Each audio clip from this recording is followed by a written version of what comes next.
আসসালামু আলাইকুম। Start edu চ্যানেলে আপনাদেরকে স্বাগতম। আজকের পর্বে আমরা শিখব কিভাবে একটি ডেটা সেটের কোনো ডুপ্লিকেট ডেটা সেট আছে কিনা তা চিহ্নিত করা যায় এবং চিহ্নিত ডুপ্লিকেট ডেটা সেটকে রিমুভ করা যায়। ধরুন আমাদের কাছে একটি প্রতিষ্ঠানের কিছু কর্মকর্তার আইডি নাম্বার, নাম এবং ডিপার্টমেন্ট রয়েছে। আমরা দেখতে চাচ্ছি যে আমাদের কোনো কর্মকর্তার নাম দুইবার বা তিনবার এসেছে কিনা, অর্থাৎ ডুপ্লিকেট হয়েছে কিনা। এটা চেক করার জন্য আমরা যা করতে পারি, আমরা শুরুতেই ডেটা সেটটা সিলেক্ট করে নিলাম, নিয়ে কন্ডিশনাল ফরম্যাটিং এ গিয়ে হাইলাইট সেল রুলস গিয়ে ডুপ্লিকেট ভ্যালুস, অর্থাৎ ডুপ্লিকেট কোনো ভ্যালু আছে কিনা তা আমরা দেখতে চাচ্ছি।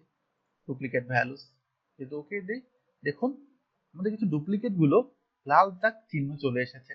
আমরা দেখতে পাচ্ছি এখানে জাফর আছে, জাফর আইডি নাম্বার যদি চেক করি দেখুন 525 অর্থাৎ জাফর আমাদের দুইবার তথ্য চলে এসেছে। দেখুন আনিকা 123, আনিকা 123 অর্থাৎ আনিকার তথ্য দুইবার চলে এসেছে। আমি একটি উদাহরণ হিসেবে ছোট ডাটা সেটের জন্য দেখিয়েছি, এটা অনেক বড় ডাটা সেটের জন্য কিন্তু সেম ভাবেই হবে। আবার এখানে এইচআর আইটি সব ডুপ্লিকেট হয়েছে। আমাদের এটা কোনো সমস্যা না, কারণ একটা ডিপার্টমেন্টে অনেকগুলো কর্মকর্তা থাকে, কিন্তু আমরা একজন কর্মকর্তার তথ্য দুবার এখানে এন্ট্রি দিব না। এই জন্য আমরা ডুপ্লিকেটটি চেক করে নিলাম। এবার ডুপ্লিকেটটি কিভাবে ডিলিট করব তা দেখাবো।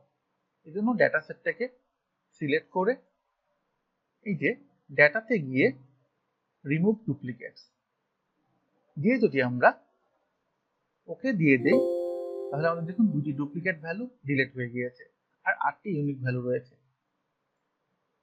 এভাবেই দেখুন খুব সহজভাবে আপনারা ডুপ্লিকেট ভ্যালুগুলোকে রিমুভ করতে পারবেন।